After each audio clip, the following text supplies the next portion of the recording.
میری ایک دوست کا واقعہ ہے۔ کہنے لگی کہ بہت دنوں سے مجھے اپنے گھر میں اپنے مرحوم والد کی اٹینڈنس فیل ہونے لگ گئی۔ مجھے ایسے لگتا کہ وہ میرے گھر میں چل پھر رہے ہیں۔ جس طرح وہ صبح شلوار قمیص پہنتے تھے ویسے ہی میں نے ان کو دیکھا، اور چہرے سے وہ کافی تر و تازہ اور اچھے نظر آ رہے تھے۔ میں نے کہا کہ شاید مجھے یاد آ رہے ہیں، اس لیے ایسے مجھے فیل ہو رہا ہے۔ خیر 2-3 روز کے بعد کیا ہوا کہ میں گھر پہ بالکل اکیلی تھی۔ میرے بچے اسکول میں تھے اور میرے ہسبینڈ آفس تھے، اور میں کچن میں سبزی کاٹ رہی تھی، یعنی کہ لنچ ٹائم تھا۔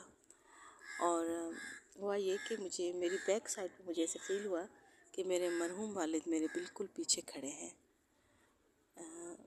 میں تھوڑی دیر فیل کرنے لگ گئی کہ میرے مرحوم والد، ابھی میں یہ سوچ ہی رہی تھی کہ مجھے ایسے لگا کہ میرے رائٹ سائڈ سے میرے مرحوم والد آ کر مجھے دیکھ کر ہنس رہے ہیں، خوش ہو رہے ہیں، اور پھر میرے لیفٹ سائڈ سے آ کر میرے مرحوم والد مجھے دیکھ رہے ہیں اور ہنس رہے ہیں اور خوش ہو رہے ہیں مجھے دیکھ کر۔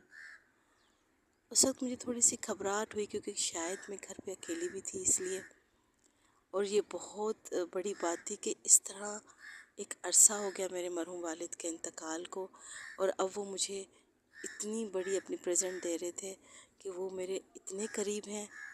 تھوڑا سا میں ڈری، گھبرائی، لیکن ایک خوشی بھی میرے اندر آئی، اور میں نے ساری سبزیاں کچن میں چھوڑی اور میں ایک صوفے پر آ کر بیٹھ گئی، اور باقاعدہ مجھے اس طرح لگا کہ میرے بالکل اپوزٹ صوفے پر میرے مرحوم والد آ کر بیٹھ گئے ہیں اور خوش ہو کر مجھے دیکھ رہے ہیں۔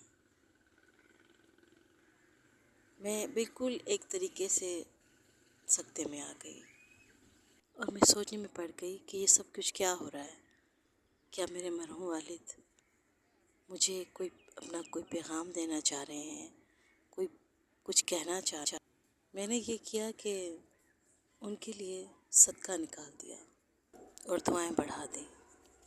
پھر اس دن کے بعد سے وہ مجھے یوں نظر آنا بند ہو گئے۔ ہمیں نہیں پتہ ہوتا کہ مرنے کے بعد غیب کے کیا معاملات ہیں، لیکن جانے والے کو بہت مغفرت کی ضرورت ہوتی ہے، صدقے خیرات کی ضرورت ہوتی ہے، دعاؤں کی ضرورت ہوتی ہے۔ جب آپ کے پیارے چلے جائیں تو ان کے لیے پڑھنا نہ چھوڑیں، بڑھا دیں، اور جو جس کے جتنا قریب ہوتا ہے اسی کو نظر آتا ہے۔